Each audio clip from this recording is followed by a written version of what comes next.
위키백과에 따르면 에프탈은 5세기 중엽부터 약 1세기 동안 박트리아를 중심으로 탈인 분지와 서북 인도의 세력을 떨친 유목 민족으로 화이트훈, 즉 백흉노로 알려져 있다고 설명합니다. 중국에서는 엽달, 읍달, 활 등으로 불렸는데요. 인종적으로 보면 훈이라는 이름이 들어가는 것으로 볼 때 투르크계나 몽골계일 것으로 추측해 볼 수 있는데 위키백과는 지배층은 투르크계이고 시간이 지나면서 일원화되었다고 설명합니다. 그런데 이 지역이 중앙 유라시아에서도 거의 한복판에 위치하고 있고 실크로드의 중심지로 근처에 위치한 모든 민족이 접근할 수밖에 없었던 곳임을 감안하면 개인적으로는 투르크계와 몽골계 그리고 이란계까지 모든 유목민이 섞여서 에프탈을 구성했다고 보는 것이 맞지 않을까라고 생각합니다.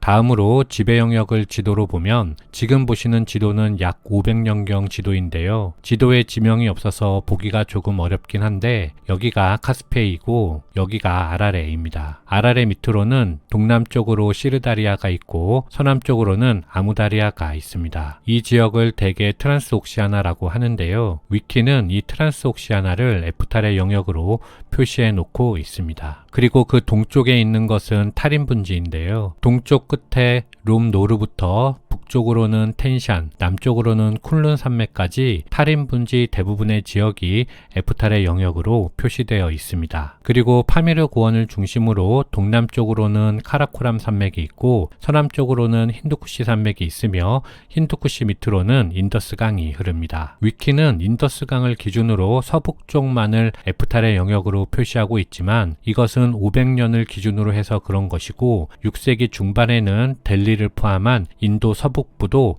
에프탈의 영역이 됩니다. 이렇게 볼 때 에프탈은 호라산 지역을 중심으로 상당히 넓은 지역을 넘나들었던 부족이라고 생각해 볼 수 있겠습니다.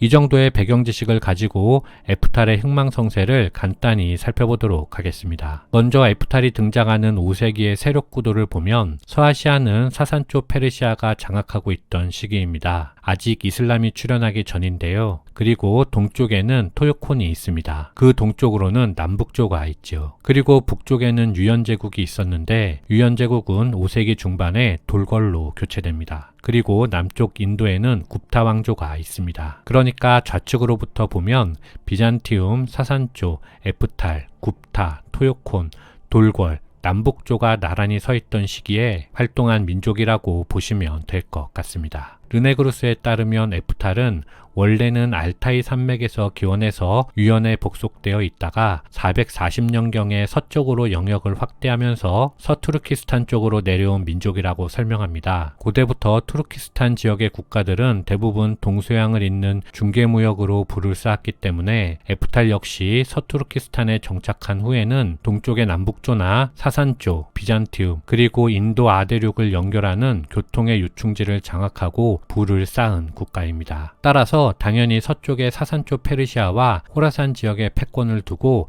치열하게 경쟁을 펼쳤지요. 5세기 후반경에는 사산조의 동쪽 변경인 메르브와 헤라트까지 점령하였지만 에프탈이 사산조를 완전히 정복할 만큼의 힘을 가지고 있지는 못했기 때문에 더 이상 서쪽으로는 진출하지 못하였습니다. 따라서 이후 에프탈이 향한 곳은 남쪽이었습니다. 힌두쿠시를 넘어서 인도를 공격한 것인데 당시 인도는 위에서 말씀드린 것처럼 굽타 제국 시기였습니다. 에프탈이 카불과 펀자브를 통해서 굽타 왕조에 들어갔을 때는 쿠마라 굽타 말기 또는 스칸다 굽타 초기였는데 1차 침략에서는 스칸다 굽타가 에프탈을 격퇴하였습니다. 하지만 스칸다 굽타 사후에 굽타 왕조가 마라 지역과 비하르 벵갈 지역 등 2개 왕조로 분열하자 그 혼란을 틈타 에프탈은 인더스 유역과 마라 지역을 정복하는 데 성공하였습니다. 그리고 불교를 탄압하며 엄청난 학살을 저질렀다고 하는데요. 에프탈은 이후 새로운 적을 찾아 비하르 지역까지 진출하였지만 그곳에 굽타 왕조에게 패배하여 카시미르 지역으로 후퇴하면서 정체되었고 557년경 사산 왕조와 서돌궐 연합군의 공격에 의하여 멸망하였습니다.